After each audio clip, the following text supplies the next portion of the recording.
My neighbor handed me a flash drive and gave me a code word. Before he left, he said, "If they ask about me, you don't know anything." I still haven't opened it. There's a black duffel bag in my neighbor's trunk that he never takes inside. I know because I've watched him, more than once, standing in my kitchen with the lights off, peeking through the blinds like some kind of creep. I'm not proud of it, but I can't help myself. The bag is always there, wedged behind his spare tire, and he checks on it every morning before work, like he's making sure it hasn't grown legs and wandered off. I guess I should back up. My name's Jamie. I live in a row of old duplexes that all look the same, except for the one with the peeling blue door, mine. I moved in 2 years ago after my divorce, thinking I'd finally have some peace. Instead, I got Mr. Mysterious next door. His real name is Mark, but in my head, I call him the Ghost. He's the kind of neighbor who never waves, never makes small talk, never even leaves his recycling out on the right day. He's got this way of moving, quiet, careful, like he's always listening for something. At first, I thought he was just shy. Or maybe one of those tech guys who works from home and hates people. But then I started noticing things. Like how he always leaves at weird hours, sometimes 3 a.m., sometimes just after sunset. Or how he gets packages delivered, but never from Amazon or FedEx. Plain brown boxes, no labels, dropped off by a guy in a battered Honda. Once, I saw him take a call in the driveway and switch languages mid-sentence. I don't know what it was, Russian maybe? Or something else. I'm not good with languages. But it wasn't English and it wasn't Spanish, and it definitely wasn't the kind of thing you hear in our sleepy little suburb. I tried to tell myself I was being dramatic. I mean, who actually has a spy living next door? That's the kind of thing you see in movies, not in real life. But then, about a month ago, I found something that made my skin crawl. I was taking out the trash late at night, and I saw Mark crouched behind his car, fiddling with something under the bumper. He didn't see me at first, so I just stood there, frozen watching. He had a little black device in his hand, looked like a GPS tracker or maybe a bug, I don't know. He clipped it to the underside of his car, then stood up so fast I almost dropped my trash bag. He saw me. For a second, we just stared at each other. Then he smiled, this tight, uncomfortable smile, and said, "Evening, Jamie." Like nothing was weird. Like he wasn't just planting spy gear on his own car at midnight. I barely slept that night. My mind kept spinning out these wild scenarios. Russian mafia, CIA, maybe even some kind of witness protection thing. I started Googling his name, but nothing came up. No social media, no LinkedIn, not even a high school yearbook photo. It's like he doesn't exist. I tried to talk to him the next day, just to see if he'd slip up. I caught him as he was getting his mail and said, "Hey, Mark, you ever work for the government?" He laughed, but it was the kind of laugh that sounds like a cough. "No, just a boring office job," he said. "You watch too many movies." Then he went inside and shut the door, and I heard the deadbolt click. Since then, I've been, I don't know, paranoid? Maybe. But it's not just me. My friend Lila came over last week and said she saw Mark talking to a woman in a black SUV, and they both looked way too serious for a normal conversation. I started keeping a notebook, just little things I notice. Times he leaves, people who visit, weird noises at night. I know how that sounds. Like I'm losing it. But I can't shake the feeling that something's off. The worst part is, I don't know who to talk to. If I call the cops, what do I even say? "Hi, I think my neighbor is a spy because he's too quiet and has a weird bag in his trunk." They'd laugh me off the phone. And if I'm wrong, if he's just some unlucky guy with a complicated life, I could ruin everything for him. Or for me. But if I'm right, what if I'm right? I keep telling myself to let it go. To mind my own business. But every time I see that duffel bag or hear him talking in that low, urgent voice on the phone, I get this cold feeling in my stomach. Like I'm standing too close to something dangerous, and I don't even know what it is. I started locking my doors at night. Not just the front, but the back, the windows, even the little latch on the bathroom window that never really worked right. I bought one of those doorstop alarms off Amazon, the kind that screeches if someone tries to force their way in. I told myself it was just for peace of mind, but every time I heard a car door slam outside, my heart would jump into my throat. It's not like I wanted to be this person. I used to laugh at people who thought the government was watching them, or who saw conspiracies in every shadow. But now I was the one peeking through the blinds, scribbling notes in the margins of my grocery lists. I even started taking pictures, just quick snaps with my phone, nothing obvious. The duffel bag. The woman in the SUV. The weird guy with the battered Honda, who always wore sunglasses, even at night. I tried to talk to Lila about it, but she just gave me that look. The one that says, "You need to get out more." Maybe she's right. Maybe I do. But then, last Thursday, at least I think it was Thursday, the days blur together lately, I heard voices outside my window at 2 a.m. Not arguing, exactly, but tense. I pressed my ear to the glass and caught a few words. Drop point. No contact. Tomorrow.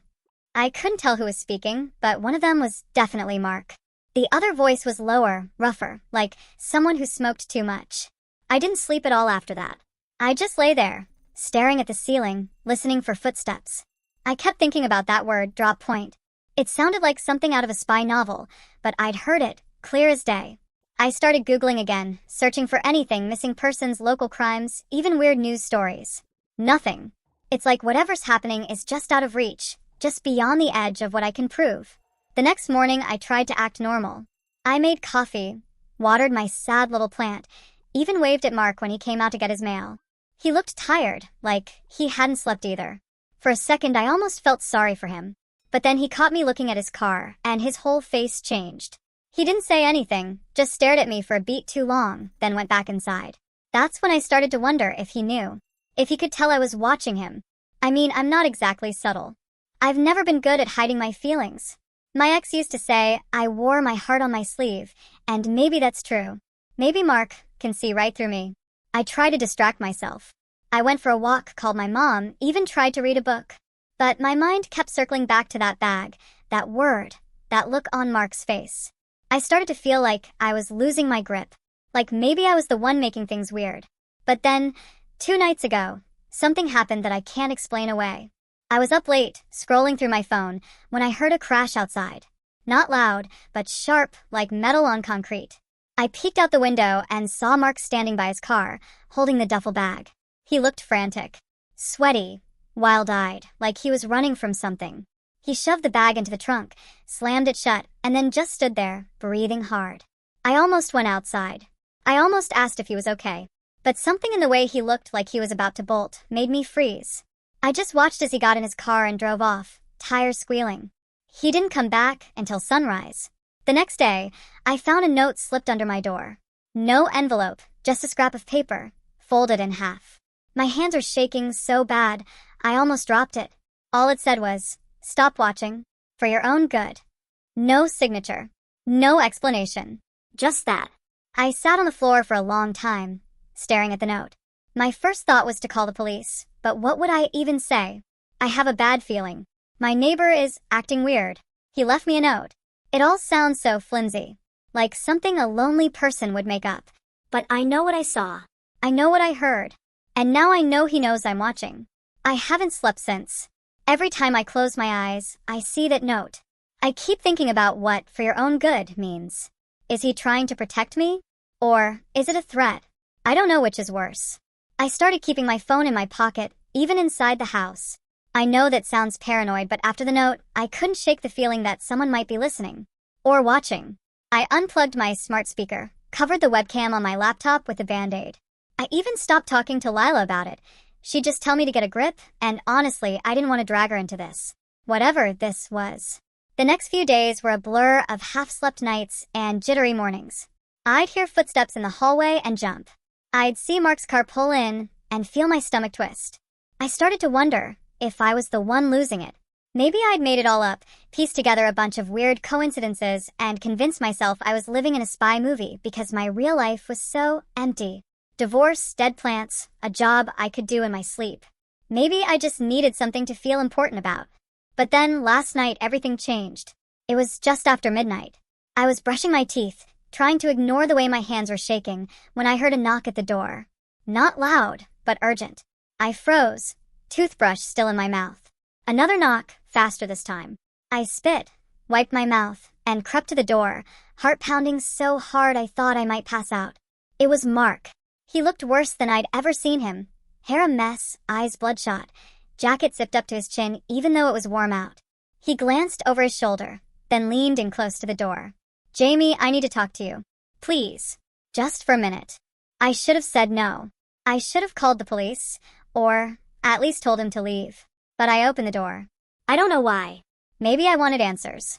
Maybe I just wanted to stop being afraid. He stepped inside, moving fast, and shut the door behind him. He didn't sit down. He just stood there, hands jammed in his pockets, looking like he might bolt at any second. "I know you've been watching me," he said, voice low. "I'm not mad. I get it. I would have done the same thing." I didn't say anything. I just stared at him, waiting. He took a deep breath. "I can't tell you everything, but you need to stop. For your own safety. There are people watching me, and if they think you're involved, if they think you know something, you could get hurt." I wanted to laugh. Or scream. Or both. "Are you a spy?" I blurted out because I couldn't hold it in anymore. He almost smiled, but it didn't reach his eyes. Not exactly, but close enough. I felt like the floor dropped out from under me. I wanted to ask a million questions. Who are you working for? What's in the bag? Am I in danger? But all I could do was stand there, mouth open, heart racing. He looked at me for a long moment, then said, "I'm leaving tonight. I don't know if I'll be back. If anyone comes asking about me, you don't know anything. You never saw anything." "Okay." I nodded, because what else could I do? He hesitated, then pulled something out of his pocket, a small, battered flash drive. He pressed it into my hand. "If something happens to me, and someone comes looking for this, don't give it to them. Not unless they know the code word. The word is marigold. Remember that." I stared at the flash drive, then back at him. "What's on it?" He shook his head. "You don't want to know." And then he was gone. Just like that. Out the door, down the steps, into the night. I watched from the window as he got into his car, the duffel bag in the passenger seat, and drove away. No headlights. No sound except the engine fading into the distance. I haven't seen him since. The car is gone. The house next door is dark. Sometimes I think I hear footsteps in the hallway or see a shadow move behind the curtains, but when I look, there's nothing there. I still have the flash drive. I keep it in a box under my bed, wrapped in an old sock. I haven't plugged it in. I don't know if I ever will.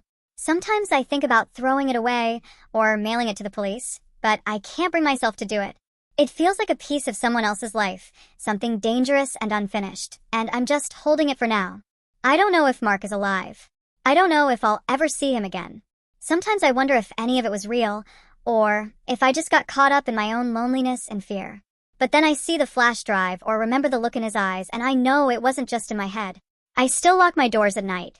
I still check the windows. But sometimes, when the house is quiet and the world feels too big, I catch myself listening for the sound of his car, hoping, just a little, that he'll come back and tell me what really happened.